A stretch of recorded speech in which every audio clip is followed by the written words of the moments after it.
नमामि समीशान निर्वाणरूपं विभुं व्यापकं ब्रह्म वेदस्वरूपं। नमामि समीशान निर्वाणरूपं विभुं व्यापकं ब्रह्म वेदस्वरूपं। निजं निर्गुणं निर्विकल्पं निरीहं चिदाकाशमाकाशवासं भजेऽहं। चिदाकाशमाकाशवासं भजेऽहं वासं भजेऽहम। इसी के साथ देवादिदेव महादेव की हम आराधना करते हुए आज की क्लास का शुभारंभ करते हैं। आप सभी का स्वागत है दीपांशु क्लासेस के इस यूट्यूब चैनल पर। मैं दीपांशु यादव आप सभी का तहे दिल से शुक्रिया करता हूं, तहे दिल से इस प्लेटफॉर्म पर अभिनंदन करता हूं। आज हम पढ़ेंगे कक्षा 10 का हिंदी का टॉपिक है जयशंकर प्रसाद जी का जीवन परिचय।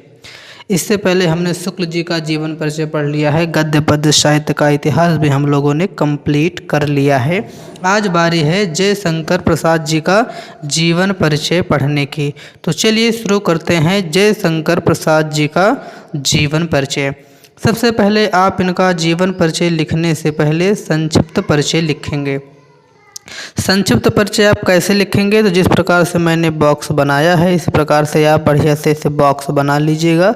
फिर आप इसी के अंदर जीवन परिचय हेडिंग करके लिखिएगा। तो सबसे पहले आप ऐसे बॉक्स संक्षिप्त परिचय हेडिंग लगाइएगा। फिर संक्षिप्त परिचय हेडिंग में आपको क्या क्या लिखना है आइए देखते हैं। कलर इसका थोड़ा चेंज करके ब्लैक कर लेते हैं।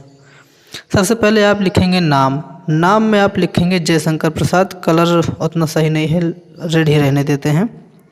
सबसे पहले लिखेंगे नाम। नाम में आप लिखेंगे कि जयशंकर प्रसाद।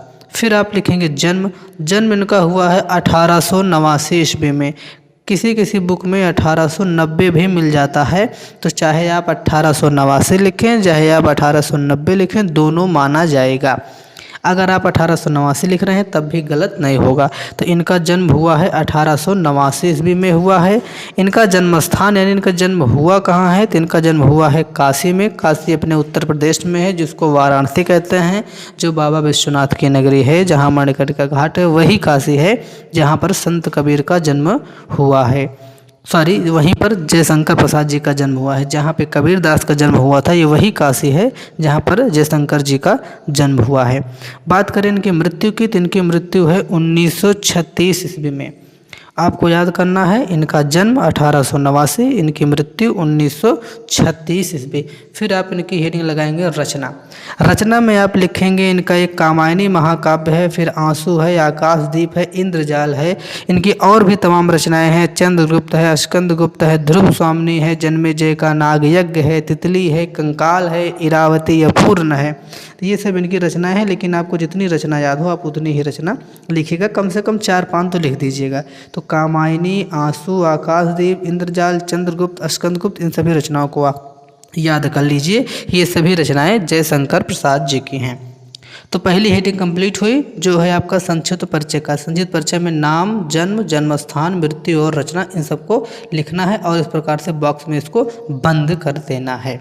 उसके बाद आप लिखेंगे जीवन परिचय। आपको बता दें कि जो जीवन परिचय पेपर में आता है उसमें लिखा रहता है कि निम्नलिखित में से किसी एक कवि का जीवन परिचय लिखिए। शब्द सीमा 80 शब्द, यानी कहता है कि 80 शब्द से ज़्यादा आपको लिखने नहीं है। लेकिन अब 80 शब्द तो एक ही पन्ने में आ जाएगा, लेकिन मैं आपको इतना लिख कर लाया हूँ कि आपका जो शब्द हैं लगभग 150 से ज़्यादा शब्द है। आपको इतना लिखना ही पड़ेगा। 80 शब्द देखा जाए तो एक पन्ने में भर जाएगा मेरे भाई। तो आप 150 शब्दों में लिखिएगा। जिस प्रकार से मैं बॉक्स बनाया हूँ इस प्रकार से लिखा। अगर आप इसको काउंटिंग करने बैठेंगे तो 20-25 शब्द तो इसी में आपको मिल जाएंगे।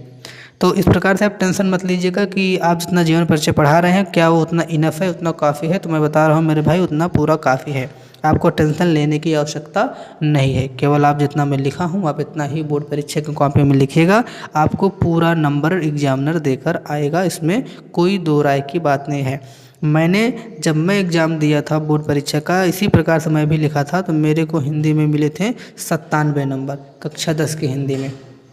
तो मैं इस बात का गवाह हूँ कि जब मैंने इस प्रकार से लिख करके पाया है तो आप भी आराम से पा सकते हैं, ठीक है।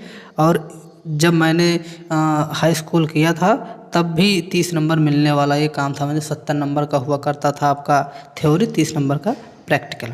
चलिए, इससे तो बात की बात है, आगे देखते हैं संक्षिप्त परिचय। आप लिख लिए, अब हम देखते हैं जीवन परिचय। अब आप लगाएंगे हेडिंग जीवन परिचय की।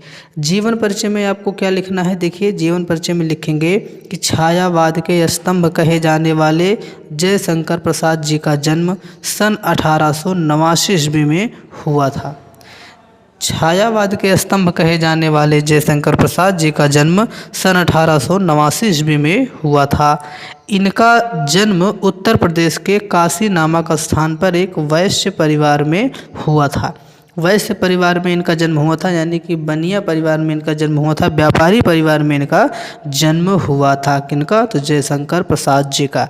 इनके पिताजी का नाम देवी प्रसाद साहू था। इनके फादर साहब का नाम देवी प्रसाद साहू था। प्रसाद जी घर पर ही रह करके संस्कृत, फारसी, अंग्रेजी की शिक्षा प्राप्त की थी, यानी कि ये घर पर ही रह करके इन सब भाषाओं की शिक्षा प्राप्त कर ली थी। प्रसाद जी में काव्य सृजन जो है वो बचपन से ही रहा था, यानी कि काव्य लिखने का जो हुनर होता है, जो एक कला होती है, वो प्रसाद जी में बचपन से ही थी।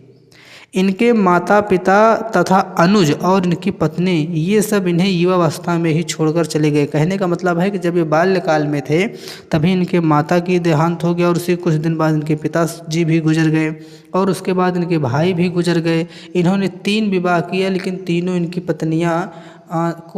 पत्नियों का देहांत हो गया। तो ये युवावस्था में ही थे, लगभग 35-40 वर्ष की अवस्था थी, तभी सब इनको अलविदा कह के चले गए, ये बच्चे बेचारे अकेले।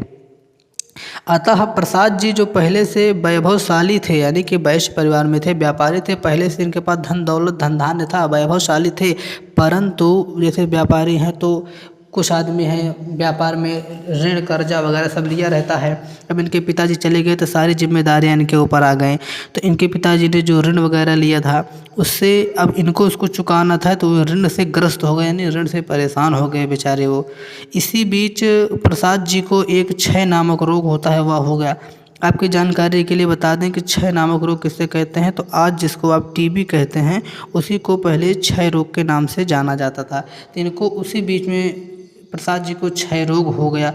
अब इस रोग से मुक्ति पाने के लिए इन्होंने बहुतों उपाय किया था, यानी इस रोग से ये मुक्ति पाने के लिए अनेक प्रयास किए, परंतु ये असफल रहे, इनको सफलता नहीं मिली। जो इनकी बीमारी थी वो अंततः जीत ही गई और इनकी मृत्यु 1936 ईस्वी में इनका देहांत हो गया।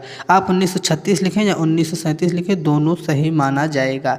तो इनका देहांत 1936 ईस्वी में हो गया। तो इनके एक जो जीवन परिचय वो एक करुणा भरी कहानी है। तो अब जीवन परिचय में इतना लिखेंगे। अब इसके बाद आप लिखेंगे इनकी रचना। तीसरी हेडिंग आप लगाएंगे रचना की।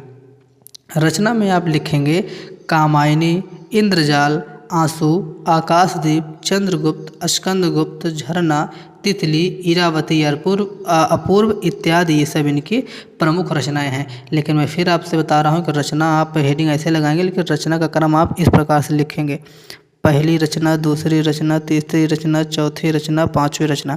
इस प्रकार से आप लिखेंगे तो आपका जो पन्ना है वो भी भर जाएगा, आपके 2 पृष्ठ पूरे हो जाएंगे। और अगर आप हमारी तरह लिखेंगे इस प्रकार से तो 2 ही लाइन में भैया ख़त्म हो जाएगा। जितनी रचना लिखेंगे उतनी लाइन लगेगी। अब यहाँ पर मैंने 3 ही लाइन में पूरी कितनी रचना 8 रचनाएँ लिख दी हैं, तो आप इस प्रकार ना लिखेगा, आप ऊपर से नीचे लिखते हुए आइएगा ताकि आपका पृष्ठ भी भर जाए और देखने में भी अच्छा लगे। तो इस प्रकार से मुझे आशा है कि आपको यह वीडियो पसंद आया होगा, आपके लिए यह लाभकारी सिद्ध हुआ होगा। तो ठीक है मेरे प्यारे बच्चों, मेरे दोस्तों, साथियों, हम आपसे अब मुलाकात करेंगे अगले वीडियो में। आज का वीडियो यहीं करते हैं समापन। जयशंकर प्रसाद जी का जीवन परिचय हुआ समाप्त। चलते चलते आप सभी के लिए हंसने वाली एक बना दिया जाए इमोजी, जो हम प्रतिदिन बनाते हैं आप सभी के लिए। ये रही आपकी हंसने वाली इमोजी। ऐसे मस्त से आप हंसिए और अपनी पढ़ाई को जारी रखिए, पढ़ते रहिए, मुस्कुराते रहिए। बोर्ड परीक्षा की तैयारी की आप टेंशन पूरी तरीके से छोड़ दीजिए हिंदी विषय के। मैं आपको इतने क्वेश्चन सॉल्व करवा दूंगा कि आपको गारंटी है कि आप 65 नंबर से ज़्यादा ही अंक प्राप्त करेंगे थ्योरी वाले पोर्शन में, और आपको 30 नंबर तो प्रैक्टिकल में मिल ही जाएंगे। यानी तैयारी कितने नंबर की रहेगी? 95 प्लस के। इसी के साथ अपनी वाणी को करते हैं विराम, फिर मिलेंगे नेक्स्ट वीडियो में। तब तक के लिए बहुत बहुत धन्यवाद, शुक्रिया आप सभी का।